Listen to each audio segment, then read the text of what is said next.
Hello, I'm Henry Keane. This is News Pulse at UATV. Welcome to the show. Today in the episode,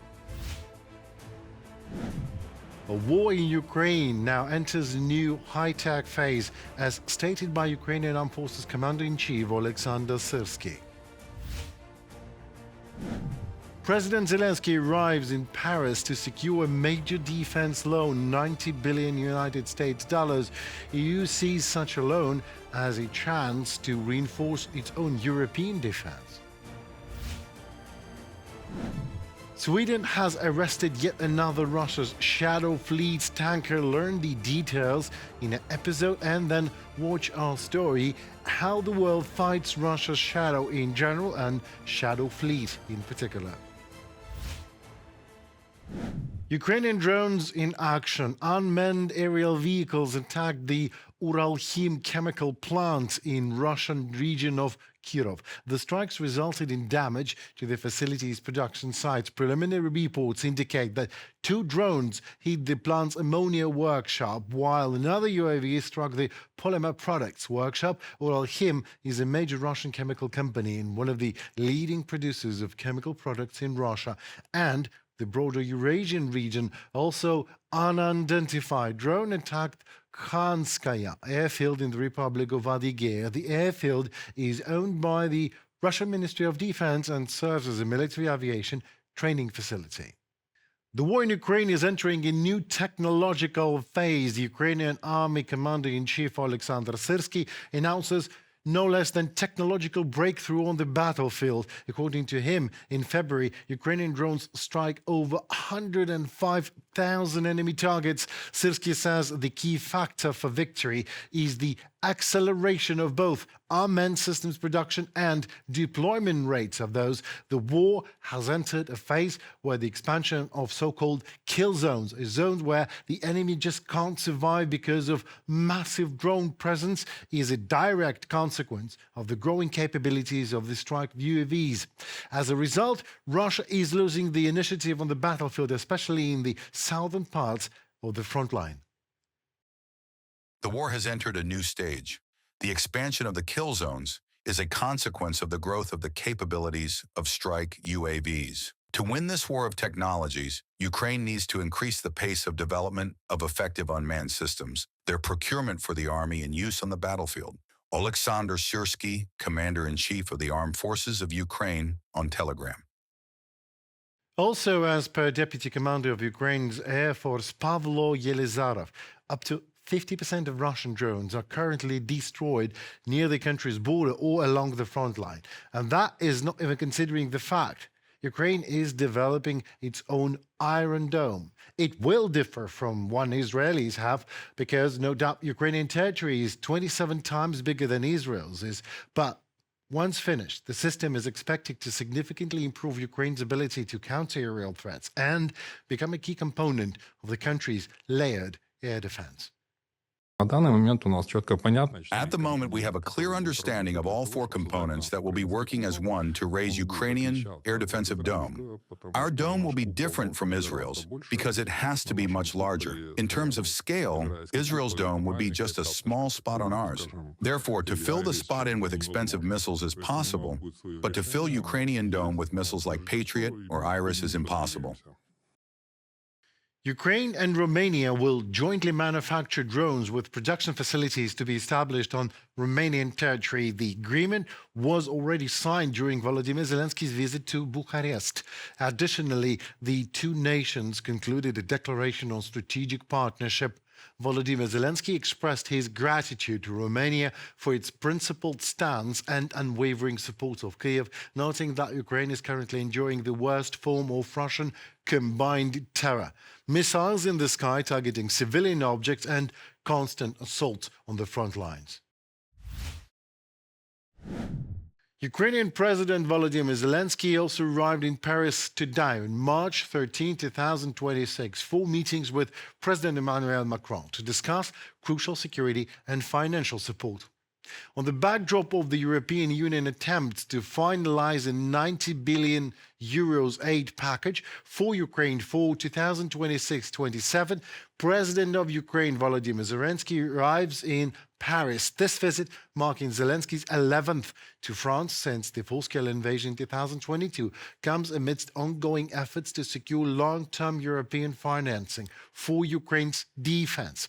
Despite potential vetoes from pro-Russian voters like Orban or Fico, officials, including Commission President Ursula von der Leyen, have asserted that the funding will be delivered to ensure Ukraine's financial and military resilience, with initiatives aimed at launching the first tranches as early as in April 2026. For us, support is important in the issue of a package of 90 billion euros for Ukraine for 2 years. This is a financial security guarantee for us.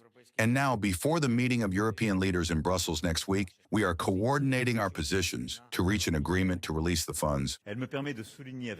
Nothing will distract our attention from Ukraine. The current dynamics has already testified to a triple defeat for Moscow: a strategic, economic, and moral defeat. Perhaps Russia thinks that the war in Iran will give it a rest, but it is mistaken. It looks like Europe, this time at least, is devoted to arm Ukraine properly, as it is starting to understand using Ukraine as a shield is a way better option than fighting on your own, especially when you're not too ready. Naftogaz, Ukrainian state oil company, has finally and irrevocably this time won a $1.4 billion lawsuit against Russia's oil giant Gazprom. In July 2025, it was exactly Gazprom who initiated proceedings to set aside the arbitration award and simultaneously applied for a stay of its enforcement pending the outcome of the lawsuit. In November 2025, the Swiss Federal Supreme Court rejected the application for a stay of enforcement. Now, as confirmed by Serhiy Koretsky, chairman of the board of Naftogaz of Ukraine, a last Russian straw has been broken. In addition to $1.4 billion, the Swiss court ordered the Russian company to pay legal costs totaling of 450,000 Swiss francs to compensate Ukrainian Naftogaz in costs related to the proceedings. And a cherry on the top of oil news for today, another oil giant this time. However, Saudi Arabian Aramco is in talks with at least 2 Ukraine companies to buy interceptor drones that could help protect against Iranian attacks targeting Saudi's oil fields, according to sources familiar with the matter. For example, the Berry oil field was targeted Saturday by a drone, likely from Iran. Saudi officials familiar with the matter say not only Saudi Arabia, but also other regional Gulf oil producers have had their energy facilities and oil fields targeted by Iranian strikes in recent days. Obviously, Aramco is racing to secure drones ahead of its own government even, and regional competitors, including Qatar. Companies talking to Ukrainian companies like Skyfall and Wild Hornets. Saudi officials have also talked to Phantom Defense. This is a Ukrainian company that produces electronic warfare systems designed to disable drones' communications. And news from Sweden. Sweden intercepts second during this week tanker in its waters, which is suspected to be Russian Shadow Fleet ship. Ministry of Civil Defense confirms that the vessel is called Sea Owl 1 and it is not being registered to any state at all, while it is listed under EU sanctions and transports Russian oil. The United Kingdom and its allies are tightening military action against Russia's Shadow Fleet. Also, this was announced after a meeting between UK Defence Secretary John Healey and his counterparts from the Baltic and Northern European countries. What methods for Shadow Fleet will be used and how this will impact on Russia's oil revenues in the next story for you. Restraining, disrupting, and weakening Russia's Shadow Fleet deprives Putin's war machine of its means of existence. It also exerts pressure on Russia to end its war against Ukraine. This is stated in a declaration on the British government website following a meeting between UK Defence Secretary John Healey and his counterparts from the Joint Expeditionary Force. The group includes 9 other countries: Denmark, Estonia, Finland, Iceland, Latvia, Lithuania, the Netherlands, Norway, and Sweden.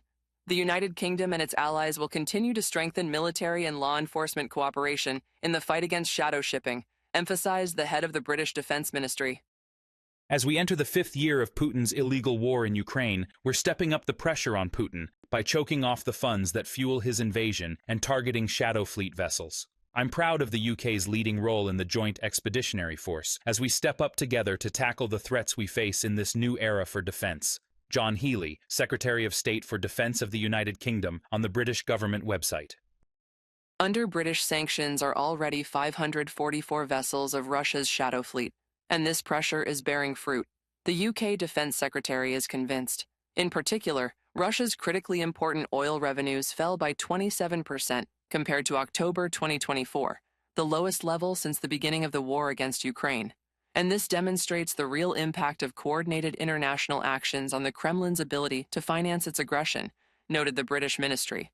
Meanwhile, Ukraine's Foreign Intelligence Service has obtained data on the Kremlin's plans to increase the number of tankers transporting oil under the Russian Federation's flag. This decision is dictated by the increasingly frequent cases of Shadow Fleet vessels being detained by European states and the United States, noted the Ukrainian agency. The Federal Autonomous Institution, Russian Maritime Register of Shipping, which is under EU sanctions, plans to conduct identification and inspection of about 80 tankers with the aim of re-registering them in the near future. Increasing the Shadow Fleet under the Russian flag automatically makes it easier for Russia to embed Russian special services agents on board for further reconnaissance and sabotage activities against Western countries, from a statement on the website of Ukraine's Foreign Intelligence Service. The situation in the Middle East, caused by the U.S.-Israeli operation against Iran and its consequences for the oil market, does not justify lifting sanctions against Russia. This conclusion was reached by the leaders of the Group of 7 countries, stated French President Emmanuel Macron following a video conference. We also agreed at this G7 that this situation in no way justifies lifting the existing sanctions against Russia, which must remain in place. This situation should not, of course, diminish our focus on Ukraine, our support for Ukraine, or the clarity we have regarding sanctions against Russia. Europe would make a strategic mistake if it tried to mitigate the rapid rise in energy prices by returning to Russian fuel, stated European Commission President Ursula von der Leyen on March 11th during her speech in the European Parliament.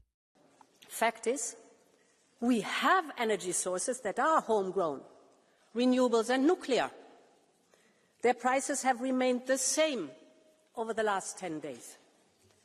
Yet in current crisis, some argue that we should abandon our long-term strategy and even go back to Russian fossil fuels. This would be a strategic blunder.